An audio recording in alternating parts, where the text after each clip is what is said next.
Hello, everybody. Welcome back to the next session. In the previous session, we begin with chapter 2, that is Principles of Management, and we studied what are the characteristics of Principles of Management. In today's session, we will be dealing with Taylor's Scientific Management. Frederick Winslow Taylor was an American mechanical engineer. He sought to improve industrial efficiency through his scientific management. Before he earned a degree in mechanical engineering, he was working as a mechanist, learning factory conditions at the grassroots level, that is, basic level. And he was highly influential in reshaping the factory system of production. He was the one who came up with time study, method study, fatigue study, motion study, differential piece weight system, mental revolution. He was the one who gave us various concepts of scientific management which helped to improve the efficiency and effectiveness of factory production activities. Now, what does method study, motion study, fatigue study, differential piece weight system means? We will be dealing with those aspects in the later part. Taylor believed that contemporary management was amateurish, that is, unskillful. He believed to develop management as a discipline, but not doing the aspects in an unskillful manner. He wanted that there should be complete cooperation between management and workers. In that case, there will be no need of trade unions as well.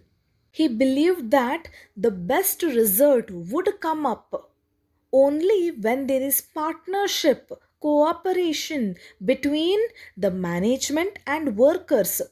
There must be trained and qualified management, cooperative and innovative workforce. This combination will help to improve the efficiency and effectiveness. He is the one who gave us the term scientific management in his article, The Principles of Scientific Management, which was published in the year 1911. Earlier, he was working in Bethlehem Steel Company, and later he was selected as a president of American Society of Mechanical Engineers. Later, he worked as a professor at Tuck School of Business. He was an executive at Midway Steel Company, and he was originally employed to introduce piece rate wage system, that is differential piece wage system, which we will be studying later. Principles of scientific management. Because of his contribution towards scientific management, he is known as father of scientific management. He proposed scientific management and opposed rule of thumb. What is rule of thumb? Rule of thumb are guidelines that are based on practice rather than facts.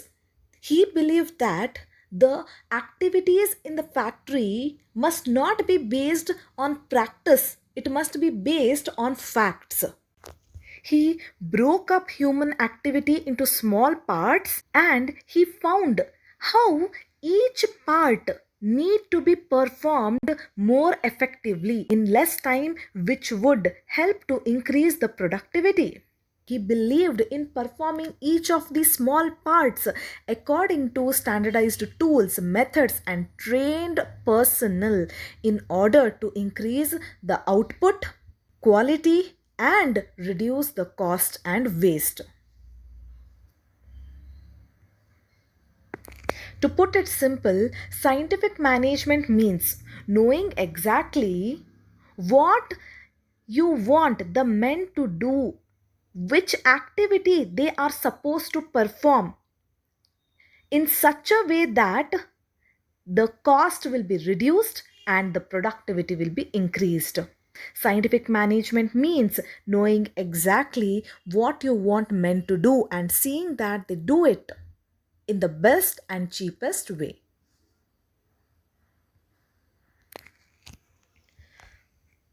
First principle of scientific management is science, not a rule of thumb.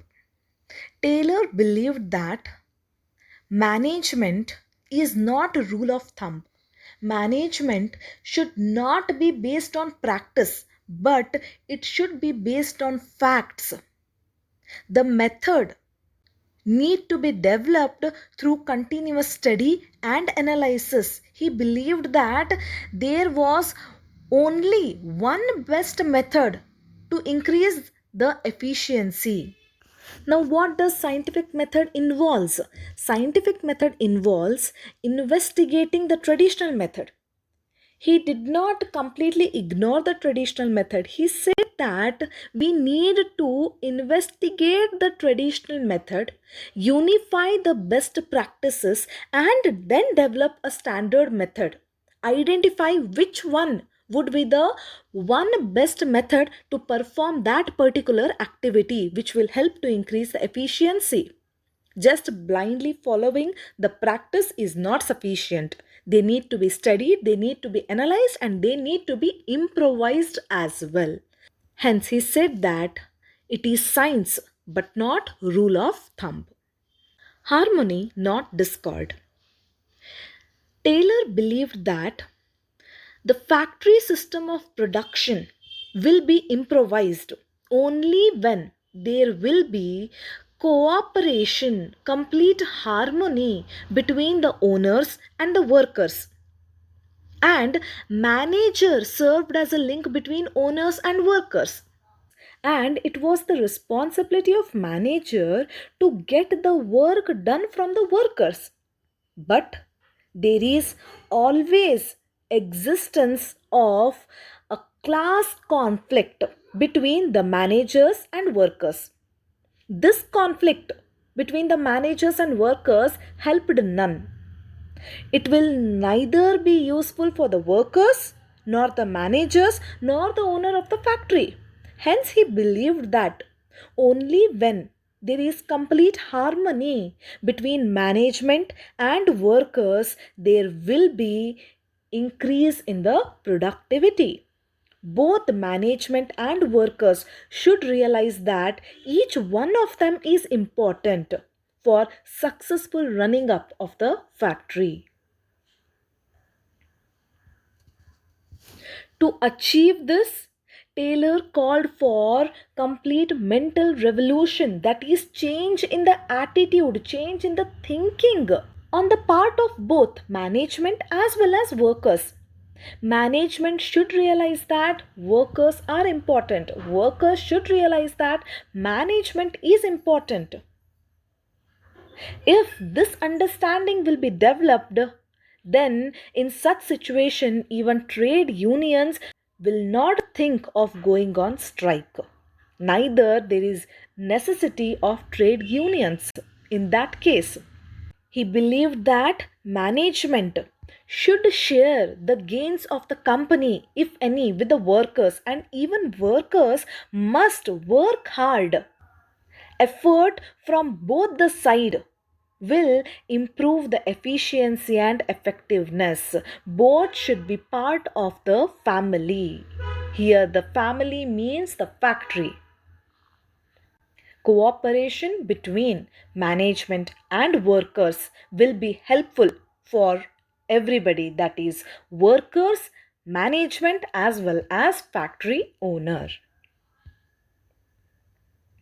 Taylor believed that the prosperity of the employer cannot exist for a long time unless it is accompanied by the prosperity of the employees. And the prosperity of the employees cannot exist for a long time unless it is accompanied by the prosperity of the employer.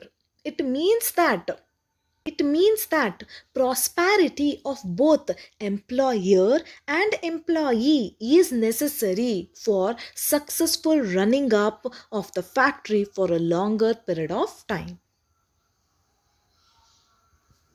Next, cooperation, not individualism. What does it mean? This is extension of the principle harmony, not discord.